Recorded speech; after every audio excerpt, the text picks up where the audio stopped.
आज हम लोग पढ़ेंगे संघ पोरीफेरा। संघ पोरीफेरा पढ़ेंगे।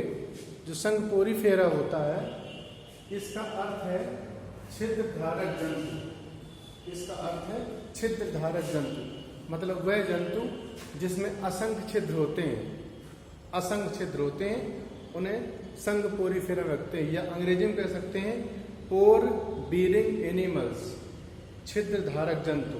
जो पोरीफेरा का अर्थ ही होता है पोर बीरिंग एनिमल्स। इसके अंतर्गत वह जंतु आते हैं जिनमें महीन छिद्र होते हैं और इन छिद्रों के द्वारा लगातार जो बाहरी जल होता है लगातार आता रहता है। इसकी लगभग 10,000 जातियां होती हैं और ये लगभग 10,000 जातियां होती हैं और ये समुद्रों में पाए जाते हैं। अधिकतर स्पंज समुद्र में ही पाए जाते हैं। एक केवल स्पंज होता है स्पंजिला, वह फ्रेश वाटर स्पंज होता है। ये परीक्षाओं में आता है कि फ्रेश वाटर स्पंज किसे कहते हैं, स्पंजिला होता है। बाकी जितने स्पंज होते हैं सभी स्पंज समुद्रों में पाए जाते हैं, मैरीन होते हैं। अंग्रेजी में कहते हैं मैरीन। दो प्रकार के वाटर होता है, एक मैरीन होता है, एक फ्रेश वाटर होता है। मैरीन वाटर उसे कहते हैं जो पानी ये जो जंतु समुद्र में पाए जाते हैं उसे मैरीन एनिमल कहते हैं। जो फ्रेश वाटर एनिमल होता है जो समुद्र के अलावा नदियों में, पोखरों में, तालाबों में पाए जाते हैं उसे फ्रेश वाटर एनिमल कहते हैं। तो इसमें जो फाइलम पोरीफेरा में जो जंतु होते हैं ये छिद्र धारक जंतु कहलाते हैं या पोर बीरिंग एनिमल कहलाते हैं।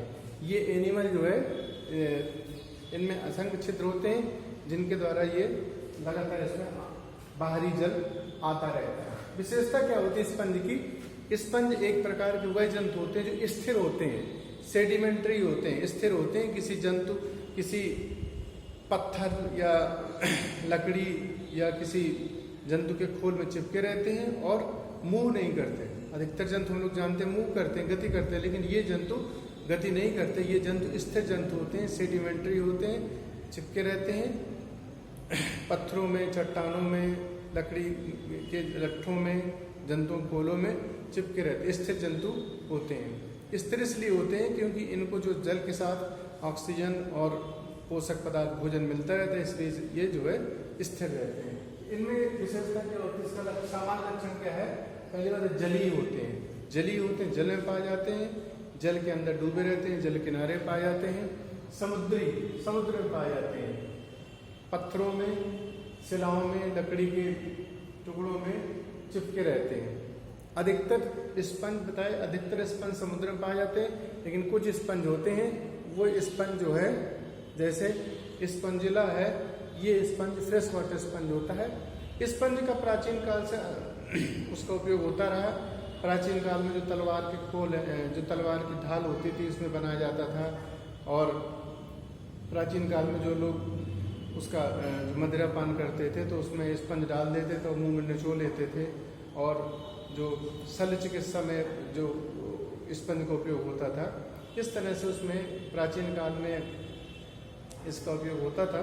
और वर्तमान में जो स्पंज का उपयोग अब तो कृत्रिम स्पंज आने लगा, इसलिए जो नेचुरल स्पंज उसकी मार्केट में वैल्यू कम हो गई है, उसका उपयोग कुछ कम हो गया। जो स्पंज होता है इसका उपयोग नहाने में, गाड़ी साफ करने में, धोने में, और जो सिनेमा हॉल होते हैं उसमें जो है एब्जार करने में, जो साउंड एब्जार को उसमें ना हो, उसमें इसका उपयोग लगातार करता है। जो अच्छे किस्म के जो गद्दे आते हैं, सोफा आते हैं, उसमें भी स्पंज का उपयोग किया जाता है।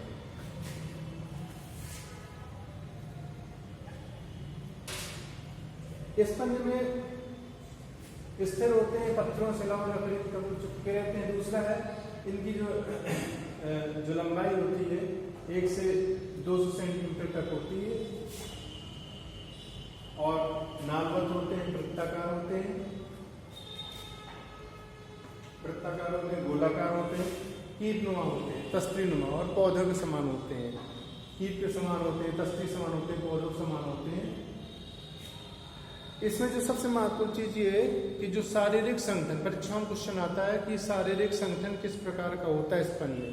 शारीरिक संगठन स्पंज में होता है कोश की स्तर का होता है। कोश की स्तर उसे कहते हैं जिसमें ऊतक का निर्माण नहीं होता, टिश्यू नहीं बनते। इसमें हर कोश का स्वतंत्र रूप से पोषण करती है, स्वतंत्र रूप से उत्सर्जन करती है, स्वतंत्र हर कोशिका का स्वतंत्र अस्तित्व रहता है।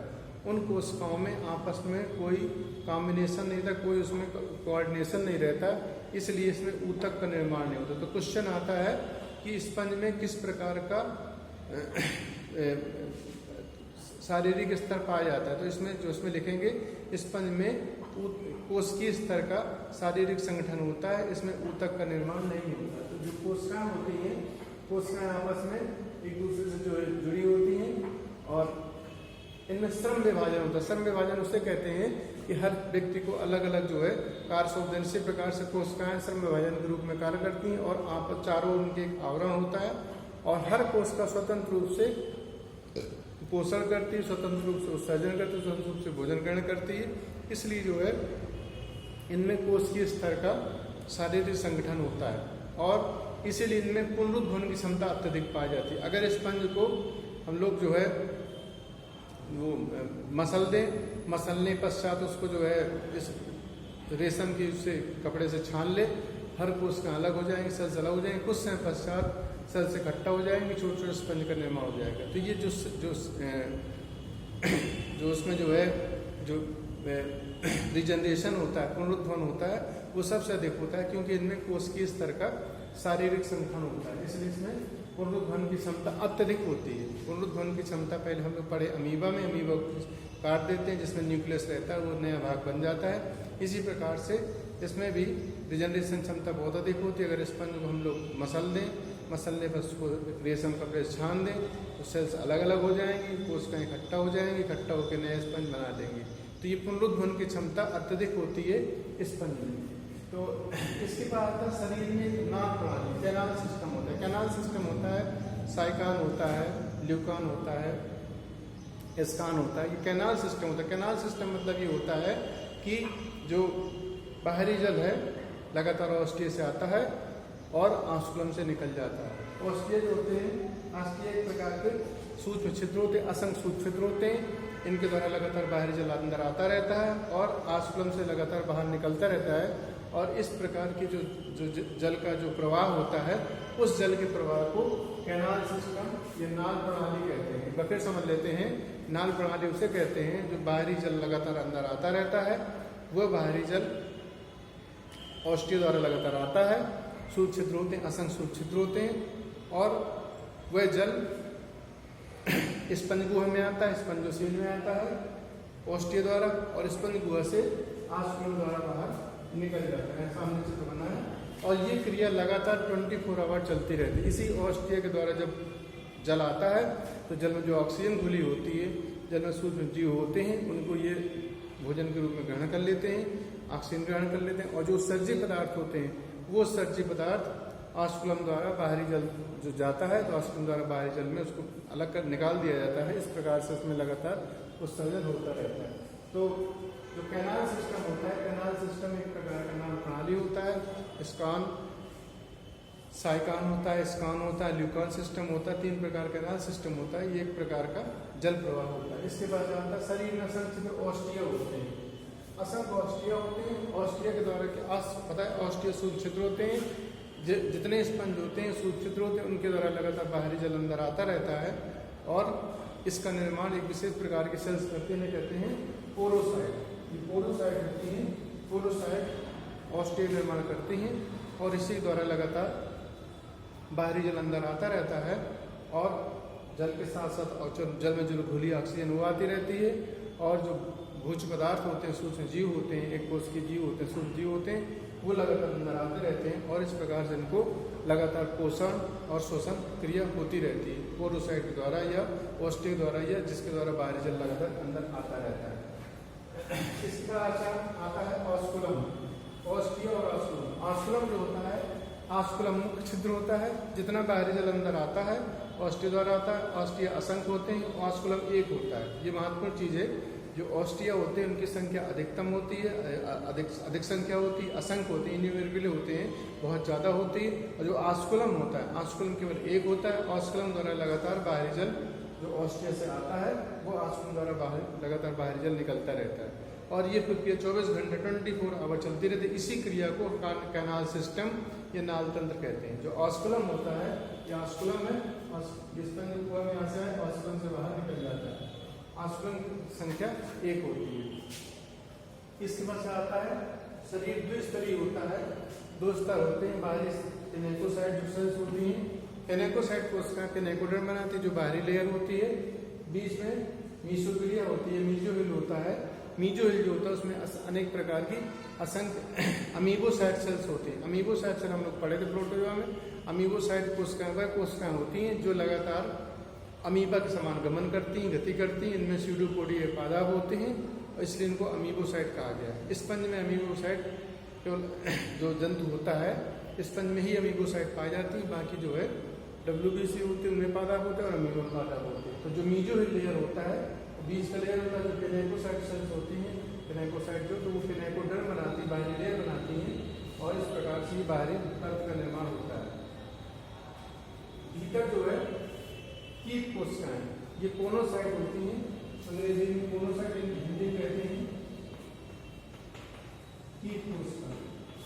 कीट कोशिका का निर्माण उसके बाद होता है।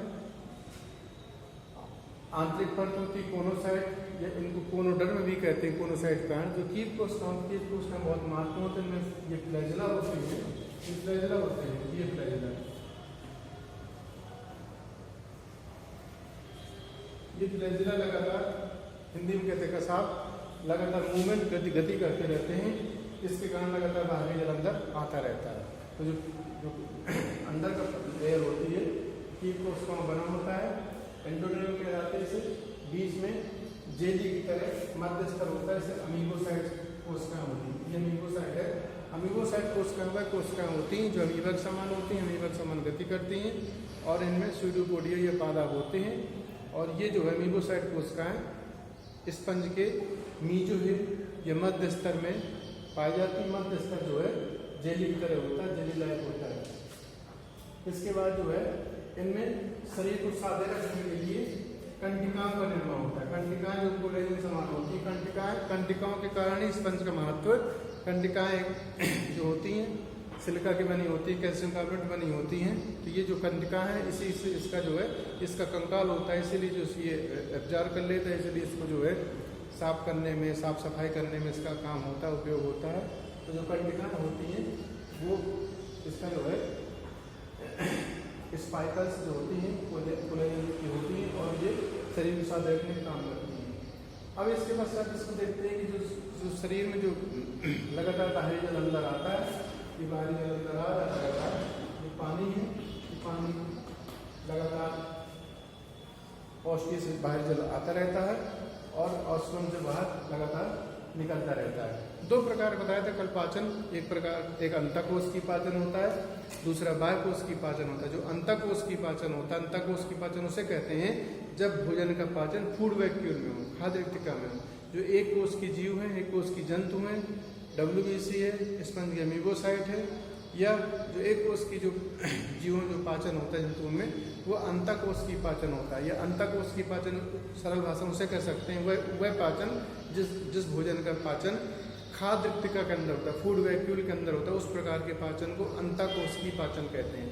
बाह्यकोश की पाचन उसे कहते हैं जब भोजन का पाचन आहार नाल में होता है, उसे बाह्यकोश की पाचन कहते हैं। तो अंतकोश की पाचन का जो होता है वो फूड वैक्यूल या खाद्य रिक्तिका में होता है। तो अंतकोश की जो पाचन होता है। जनन जो है अलैंगिक और लैंगिक दोनों प्रकार का। अलैंगिक जनन हम लोग आगे पढ़ेंगे। अलैंगिक जनन मुकुलन द्वारा होता है, जैसे हम लोग ईस्ट पढ़े थे, तेजी से बडिंग होती है इसमें और इसकी पूरी कॉलोनी बन जाती है और इसमें रीजनरेशन बहुत क्षमता होती है, पुनरुत्थान बहुत क्षमता होती है, क्योंकि इनमें कोश की स्तर का शारीरिक संगठन होता है। क्वेश्चन आता है कि इसमें पुनरुत्थान क्षमता अत्यधिक क्यों होती है? इसलिए होती है क्योंकि इनमें शारीरिक संगठन कोश की स्तर का होता है। मतलब सभी कोशिकाएं अलग होती हैं, स्वतंत्र रूप से अलग रहती हैं, हर कोशिका का अलग अस्तित्व होता है और वो आपस में बाहर एक आवरण द्वारा बंधी रहती हैं। उनमें आपस में कोई कॉम्बिनेशन नहीं होता, कोई कोऑर्डिनेशन नहीं होता। इसलिए इसमें जो है तंत्रिका तंत्र, प्रशन तंत्र, जितने तंत्र होते हैं ये सब अनुपस्थित होते हैं, क्योंकि कोशिकीय स्तर का इसमें शारीरिक संगठन होता है। जब ऊतक होता है, अंग बनता, तंत्र बनता, तब आगे उसमें प्रसंचन तंत्र या अन्य तंत्र बनते हैं। लेकिन क्योंकि कोशिकीय स्तर का है, इसमें जो है शारीरिक संगठन कोशिकीय स्तर का ये जो है और निम्न श्रेणी के जंतु माने जाते हैं। इसलिए इसमें पुनरुत्थान की क्षमता या रीजनरेशन क्षमता बहुत। पुनरुत्थान मतलब उसे कहते हैं जब खोए हुए भाग को पुनः प्राप्त करना। जैसे कोई चीज़ को काट दें, जैसे छिपकली की पूंछ होती, टूट जाती, दोबारा बन जाती, तो एक प्रकार का ये पुनरुद्भवन है। लेकिन जैसे जैसे जैव विकास होता है, जैसे जैसे जो उसमें जीवधारियों जटिलता आती है, कॉम्प्लेक्सिटी आती है, तो पुनरुद्भवन क्षमता धीरे धीरे कम होती जाती है। निम्न श्रेणी जंतु में पुनरुद्भवन क्षमता ज़्यादा होती है, जैसे जैसे उच्च श्रेणी की ओर जाते हैं तो पुनरुद्भवन क्षमता कम होती जाती है। अब इसको देखते हैं क्या किस तरह से ये जो है ये स्पंज का जो है एलएस लंबकाट है। इसमें हम देख रहे हैं हम लोग कि ये कोष्ठियाँ हैं, कोष्ठियाँ असंख्य होती हैं, जिनके द्वारा लगातार बाहरी जल अंदर आता रहता है।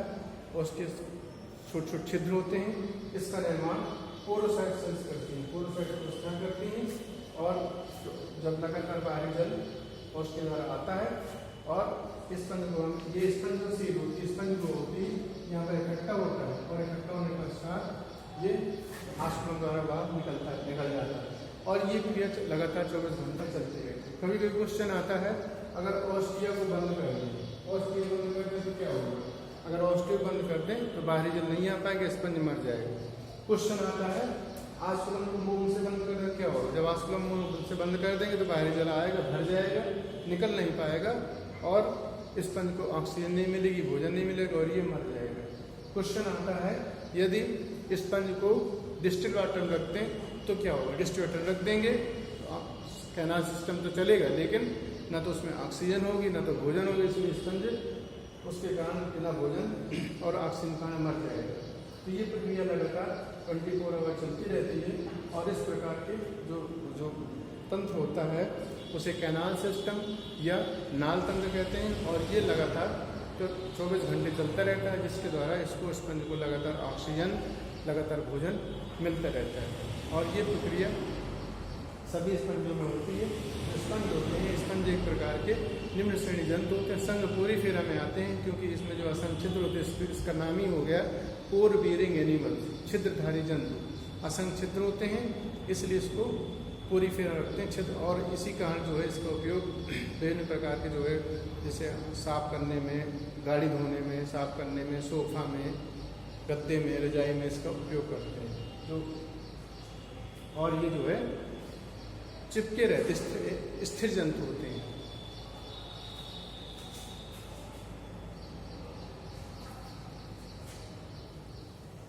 स्थिर जंतु होते हैं, लगातार बाहर जल आता रहता है, इसलिए इन्हें गमन नहीं होता है। और ये जो इस पोरीफेरा होता है, पोरीफेरा में जो सबसे महत्वपूर्ण चीज़ ये है, इसमें अनेक प्रकार के स्पंज, जैसे एक हम लोग पढ़ेंगे जो है यूप्लेक्टेला होता है, उसे वीनस की फूलों की डलिया कहा जाता है, वीनस फ्लावर बास्केट कहा जाता है। परीक्षाओं में आता है वीनस की फूलों डलिया किसे कहते हैं? बहुत खूबसूरत स्पंज होता है, इसलिए उसको वीनस की फूलों डलिया कहा जाता है। उसका जो कंकाल को जापान में लोग सजाते हैं। इसी प्रकार से जो है स्पंजिला स्पंज होता है, स्पंजिला स्पंज एक प्रकार का स्पंज होता है। ये स्पंज जो है, जो फ्रेश वाटर स्पंज होता है, उसको जो है उसके अंदर स्पंजिला आता है। फ्रेश वाटर उसे कहते हैं जो तालाबों में, पोखरों में स्पंज पाया जाता है। अधिकतर स्पंजिला के अलावा जितने स्पंज होते हैं सभी स्पंज समुद्र में ही पाया जाता है, लेकिन स्पंजिला स्पंज ऐसा स्पंज होता है, ये स्पंज तालाबों में, पोखरों में पाया जाता है। इसके अलावा इसमें जो महत्वपूर्ण चीज़ ये है कि कैनाल सिस्टम हो गया, ऑस्टिया हो गई, आस्कुलम हो गया, कोनोसाइट की कीट कोशिकाएं होती है। कीट कोशिकाओं में ये फ्लैजिला होते हैं। क्वेश्चन आता है, अगर फ्लैजिला निकाल दिए जाए तो क्या होगा? ध्यान समझना चाहिए। अगर कीट कोशिकाओं के फ्लैजिला निकाल दें तो स्पंज पर क्या प्रभाव पड़ेगा? अगर कीट कोशिकाओं की फ्लैजिला अगर इनको निकाल दिया जाए तो फ्लैजिला निकाल देंगे तो उसमें गति नहीं होगी, मूवमेंट नहीं होगा। मूवमेंट नहीं होगा तो जो कैनाल सिस्टम है वो बाहरी जल आना बंद हो जाएगा और स्पंज मर जाएगा। इसके अलावा जो है जो कीट कोशिकाएं होती हैं, जो कोनोसाइट होती हैं, ये भोजन को ग्रहण करती हैं। इसके पश्चात फूड वैक्यूल बनता है और अमीबोसाइट से मूव करती रहती हैं, जो पा जाती हैं वो इसको ग्रहण कर लेती हैं फूड वैक्यूल को, और वो भोजन का पाचन करती हैं। तो ये क्वेश्चन की परीक्षाओं में आ सकते हैं। आस्कुलम आता है, आस्कुलम ये हमेशा एक होता है, और ऑस्टिया जो है ये असंख्य होती है। ये ऑस्टिया इनकी संख्या असंख्य होती है। आस्कुलम एक होता है, ऑस्टिया से लगातार पानी बाहरी जल अंदर आता है, आस्कुलम से बाहर निकलता रहता है। ऑस्टिया से आता है स्पंजिबुला में आता है, से बाहर निकल जाता है। कीट कोशिकाएं होती है, कीट कोशिकाएं कोनोडर्म बनाती हैं, जो अंदर का स्तर होता है कीप कोशिका बनाती हैं। कोनोडर्म बाहरी स्तर जो है पिनेकोसाइट बनाती हैं, जिससे पिनेकोडर्म कहते हैं। इस प्रकार से ये पोरीफेरा का फाइलम है। इसके पश्चात हम लोग आगे वर्गीकरण कल पढ़ेंगे।